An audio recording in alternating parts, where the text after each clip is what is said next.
Hello friends. आज का हमारा टॉपिक है स्टेम। हम बात करेंगे कि स्टेम क्या होती है, कहाँ पर अराइज होती है और क्या इसके फंक्शन होते हैं। ठीक है, ये सारी बातें हम स्टेम के बारे में आज करने वाले हैं। ठीक है, तो सबसे पहले हम बात करते हैं कि स्टेम अराइज कहाँ से होती है। देखो, जो स्टेम होती है वो अराइज होती है प्लीम्यूल से। कहाँ से अराइज होती है? प्लीम्यूल से। अब देखो, ये प्लीम्यूल क्या है, इसको समझने के लिए हमने ये क्या बनाया, सीड। और ये सीड की क्या है, देखो सीड कोट। और इसके अंदर क्या प्रेजेंट है, एम्ब्रियो, है ना। अब समझने के लिए हमने इस एम्ब्रियो को बाहर निकाल लिया। ठीक है, अब देखो, ये जो एम्ब्रियो है ना, इसके अंदर दो पार्ट होंगे। जो ये साइड में प्रेजेंट है इनको हम कहते हैं कोटिलेडोन्स। और देखो, जो ये बीच में है इसको हम कहते हैं एम्ब्रियोनल एक्सिस। ठीक है, और देखो, जो ये एम्ब्रियोनल एक्सिस है और जो इसकी ये टिप है इसको हम क्या कहते हैं, प्लीम्यूल। और जो ये वाली टिप है इसको हम क्या कहते हैं, रेडिकल कहते हैं। ठीक है, अब देखो, जो ये रेडिकल है इससे अराइज होती है रूट। क्या अराइज होती है? रूट अराइज होती है। और जो ये प्लीम्यूल है इससे अराइज होती है हमारी स्टेम। ठीक है, तो जो हमारी स्टेम है वो कहां से अराइज होती है? प्लीम्यूल से अराइज होती है। क्लियर है? अब देखो, अब बात करते हैं कि स्टेम होती क्या है। देखो, स्टेम ब्रांच का एरियल पार्ट है। कैसा पार्ट है? Aerial part. क्योंकि जनरली जो स्टेम है ये क्या होती है, ग्राउंड के बाहर प्रेजेंट होती है ना। इसीलिए हम जो हमारी स्टेम है इसको हम क्या कहते हैं, एरियल पार्ट ऑफ प्लांट कहते हैं। ठीक है, और देखो इसके पास क्या क्या प्रेजेंट होंगी। देखो, ये क्या है, it is aerial part of plant. ठीक है, ये प्लांट का कैसा पार्ट है, एरियल पार्ट है। विच बियर ब्रांचेस, जिसके पास क्या प्रेजेंट होंगी, ब्रांचेस प्रेजेंट होंगी, लीव्स प्रेजेंट होंगी, फ्लावर्स प्रेजेंट होंगे, फ्रूट्स प्रेजेंट होंगे और बर्ड्स प्रेजेंट होंगी। ठीक है, तो हमारी स्टेम क्या है, एरियल पार्ट है जिसके पास ब्रांच प्रेजेंट होंगी, लीव्स प्रेजेंट होंगी, फ्लावर्स प्रेजेंट होंगे, फ्रूट्स प्रेजेंट होंगे और बर्ड्स प्रेजेंट होंगी। ठीक है, अब देखो, ये हमारा कोई प्लांट है ना। और ये हमारे प्लांट की क्या है, देखो ये स्टेम है। ये क्या है, हमारी स्टेम। जो ये है हमारी, ये क्या है, स्टेम। अब देखो, जो है हमारी स्टेम है इसके पास देखो, ये एक लीफ प्रेजेंट है, ये दूसरी लीफ प्रेजेंट है। ठीक है, ये क्या है, स्टेम पर ब्रांच लगी हुई है। ठीक है, सेम उसी तरीके से सेम उसी तरीके से हमारी जो स्टेम है इसके पास फ्लावर्स फ्रूट्स भी क्या होते हैं, प्रेजेंट होते हैं। क्लियर है? तो देखो, अब हम बात करते हैं कि जो हमारी स्टेम है इसके पास कौन कौन सी बर्ड्स प्रेजेंट होंगी। ठीक है, तो देखो, जो हमारी स्टेम है इसके पास दो बर्ड्स प्रेजेंट होंगी। कितनी बर्ड प्रेजेंट होंगी? दो तरीके की क्या होंगी, बर्ड्स प्रेजेंट होंगी। अब देखो, जो ये क्या है, हमारी लीफ है। और जो हमारी ये क्या है, स्टेम है ना। इन दोनों के बीच का जो रीजन होता है उसको हम कहते हैं एक्साइल रीजन। क्या कहते हैं?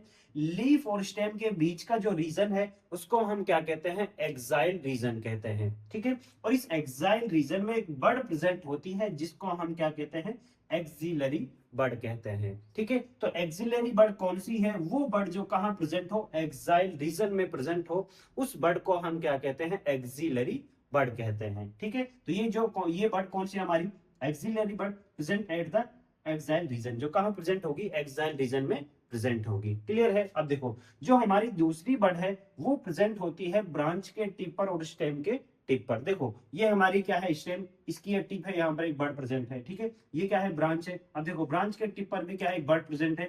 देखो, वो बर्ड जो जो हमारी ब्रांच है और जो हमारी स्टेम है, इन दोनों के टिप पर जो बर्ड प्रेजेंट होती है उसको हम कहते हैं एपिकल या टर्मिनल बर्ड। ठीक है, वो बर्ड जो स्टेम के टिप पर प्रेजेंट हो और ब्रांच के टिप पर प्रेजेंट हो, उस बर्ड को हम क्या कहते हैं, एपिकल या टर्मिनल बर्ड कहते हैं। क्लियर है? और देखो, अब आगे देखो, जो हमारी स्टेम होती है, स्टेम के पास नोड एंड इंटरनोड दोनों क्या होते हैं, प्रेजेंट होते हैं। देखो, अब नोड और इंटरनोड क्या होते हैं, ध्यान से सुनना। देखो, ये जो हमारी स्टेम है और इस स्टेम पर जिस जगह पर हमारी लीफ लगी हुई है उस जगह को, उस पोर्शन को हम क्या कहते हैं, नोड कहते हैं। ठीक है, देखो, जैसे ये हमारी एक लीफ लगी हुई है, जहां पर ये लगी हुई है उसको हम क्या कहते हैं, नोड कहते हैं। ठीक है, ये हमारी दूसरी लीफ है, ये जहां पर लगी हुई है उसको हम क्या कहते हैं, नोड कहते हैं। ठीक है, तो लीफ जिस जगह पर लगी होती है उसको हम क्या कहते हैं, नोड कहते हैं। और दो नोड के बीच का जो गैप होता है उसको हम क्या कहते हैं, इंटरनोड कहते हैं। ठीक है, तो जो हमारी स्टेम होती है उसके पास नोड और इंटरनोड दोनों क्या होंगे, प्रेजेंट होंगे। इतना क्लियर है? आप देखो, कुछ प्लांट्स ऐसे होते हैं जिनकी स्टेम्स के पास हेयर्स प्रेजेंट होते हैं। क्या होते हैं? कुछ प्लांट की स्टेम ऐसी होती है जिनके पास हेयर्स प्रेजेंट होते हैं, उनको हम क्या कहते हैं? स्टेम हेयर्स या ट्राइकोम कहते हैं। ठीक है, दोबारा ध्यान से सुनो। कुछ प्लांट्स ऐसे होते हैं जिनकी स्टेम्स के पास हेयर्स प्रेजेंट होते हैं और उन हेयर्स को हम क्या कहते हैं? स्टेम हेयर्स या ट्राइकोम कहते हैं। ठीक है, और जो हमारे ये क्या है? स्टेम हेयर्स हैं, ये प्रेजेंट होंगे किनके अंदर? डाइकोट प्लांट्स के अंदर क्या होंगे? प्रेजेंट होंगे। मोनोकोट के अंदर स्टेम हेयर्स क्या होते हैं? एब्सेंट होते हैं। डाइकोट के अंदर क्या होंगे? प्रेजेंट होंगे। क्लियर है? अब देखो, जो हमारे ये स्टेम हेयर्स हैं या ये ट्राइकोम्स हैं, ये मल्टी सेलुलर भी होते हैं और यूनिसेलुलर भी होते हैं, लेकिन जनरली यूजुअली ये होते हैं मल्टी सेलुलर। ठीक है, आपसे कभी पूछे जाए कि जो हमारे स्टेम हेयर्स हैं ये जनरली यूजुअली कैसे होते हैं? मल्टी सेलुलर होते हैं। ठीक है, अगली बात देखो, जो हमारी स्टेम है, देखो स्टेम क्या करती है? कहां ग्रो करती है? ऊपर की तरफ, है ना? और सनलाइट कहां प्रेजेंट है? ऊपर। तो जो हमारी स्टेम है ये सनलाइट की तरफ ग्रो करती है, इसलिए हम इसकी मूवमेंट को क्या कहते हैं? पॉजिटिव फोटोट्रोपिक मूवमेंट कहते हैं। क्लियर है? और देखो, जो हमारी स्टेम है ये कहां ग्रो कर रही है? ऊपर। और जो हमारा ग्रेविटेशनल फोर्स है वो कहां लगता है? नीचे। तो जो हमारी स्टेम है ये ग्रेविटेशनल फोर्स के अपोजिट डायरेक्शन में मूवमेंट करती है, इसीलिए हम इसकी मूवमेंट को क्या कहते हैं?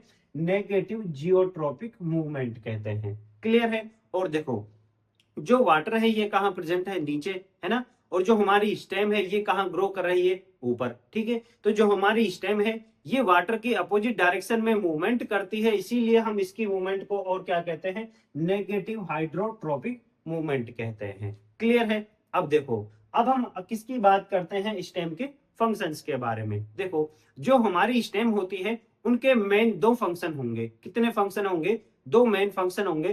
पहला फंक्शन क्या है? देखो, स्प्रेडिंग आउट ब्रांचेस, ब्रांचेस को फैलाकर रखती है, और इस पर क्या प्रेजेंट होंगे? Bearing leaves, flowers, fruits, birds. ठीक है, और इसके पास क्या प्रेजेंट होंगे?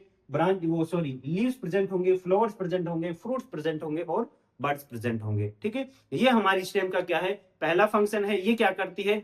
जो हमारी जो स्टेम है, स्टेम ब्रांचेस को फैलाकर रखती है, और इसके पास लीव्स, फ्लावर्स, फ्रूट्स, बर्ड्स ये सब क्या होते हैं? प्रेजेंट होते हैं। क्लियर है? सेकंड फंक्शन इसका क्या है? देखो, जो हमारी लीफ है, लीफ क्या करती है? फूड का सिंथेसिस करती है ना? अब जिस फूड का, जो हमारी लीफ है इसने सिंथेसिस किया है, उस फूड को जो हमारी स्टेम है ये प्लांट के अदर पार्ट्स तक उसको क्या करती है? कंडक्ट करती है, ट्रांसपोर्ट करती है। ठीक है, और देखो, जो हमारी रूट है, रूट क्या करती है? वाटर और मिनरल को एब्जॉर्ब करती है ना? तो जो ये वाटर और मिनरल है इसको भी हमारी जो स्टेम है ये क्या करती है? प्लांट के अदर पार्ट्स तक कंडक्ट कराती है, ट्रांसपोर्ट कराती है। ठीक है, तो जो हमारी स्टेम है ये वाटर के कंडक्शन में भी हेल्प करती है, मिनरल के कंडक्शन में भी हेल्प करती है, और फूड के कंडक्शन में भी क्या करती है? हेल्प करती है। ठीक है, तो ये दो मेन फंक्शन है हमारी स्टेम के। कुछ प्लांट्स के अंदर स्टेम होती हैं जो क्या करती हैं? मॉडिफिकेशन करती हैं इन दो फंक्शन के अलावा अदर फंक्शंस को परफॉर्म करने के लिए। ठीक है, तो देखो, जैसे कुछ प्लांट की स्टेम क्या करती है? मॉडिफिकेशन करती हैं प्रोटेक्शन देने के लिए। कुछ प्लांट्स के अंदर जो स्टेम होती है वो मॉडिफिकेशन करती है सपोर्ट देने के लिए। कुछ के अंदर वेजिटेटिव प्रोपोगेशन के लिए, और कुछ के अंदर फूड स्टोरेज के लिए। ठीक है, सबसे पहले हम बात करते हैं उन प्लांट्स के बारे में जिनकी स्टेम मॉडिफिकेशन करती है, किसके लिए? प्रोटेक्शन देने के लिए। ठीक है, तो देखो, अगर आपने सिट्रस नींबू के प्लांट को देखा हो तो उनके अंदर क्या होता है? जो स्टेम होती है वो मॉडिफिकेशन करके थॉर्न बनाती है, कांटे बनाती है ना?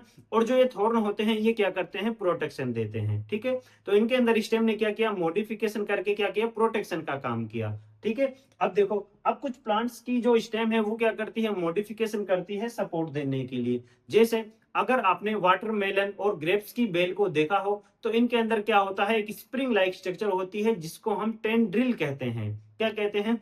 टेंड्रिल कहते हैं। और ये टेंड्रिल क्या करती है? क्लाइंबिंग में हेल्प करती है। ठीक है, अब देखो, कुछ प्लांट्स के अंदर जो टेंड्रिल है उसको लीफ भी बनाती है, तो उनको हम क्या कहते हैं? Leaf tendrils. ठीक है, और कुछ प्लांट्स के अंदर जो टेंड्रिल है उसको कौन बनाती है? स्टेम बनाती है, तो उनको हम क्या कहते हैं? स्टेम टेंड्रिल्स कहते हैं। ठीक है, तो याद रखना, जो टेंड्रिल है उसको लीफ भी बना सकती है और स्टेम भी बना सकती है। ठीक है, और जो टेंड्रिल है उसका काम क्या है? क्लाइंबिंग में हेल्प करना। ठीक है, तो इस तरीके से जो हमारी स्टेम है वो क्या करती है? मॉडिफिकेशन करके टेंड्रिल भी बना सकती है, जो क्या करती है?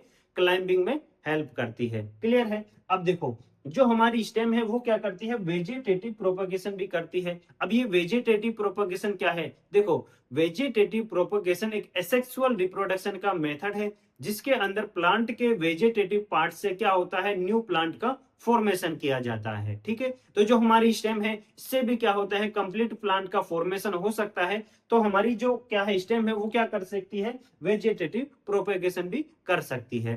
क्लियर है। और देखो अब कुछ प्लांट की स्टेम ऐसी होती हैं जो मॉडिफिकेशन करती हैं, किसके लिए, फूड स्टोरेज के लिए। ठीक है, देखो जो आप पोटैटो खाते हो, जिंजर खाते हो, टर्मरिक खाते हो, इनके अंदर जो स्टेम है वो क्या करती है, मॉडिफिकेशन करके फूड स्टोरेज का काम करती है। ठीक है, तो कुछ इस तरीके से जो हमारी स्टेम है वो मॉडिफिकेशन करती है अपने मेन फंक्शन के अलावा अदर फंक्शंस को परफॉर्म करने के लिए। ठीक है, तो यहाँ पर जो हमारी स्टेम है वो क्या होती है, कंप्लीट होती है। Thank you.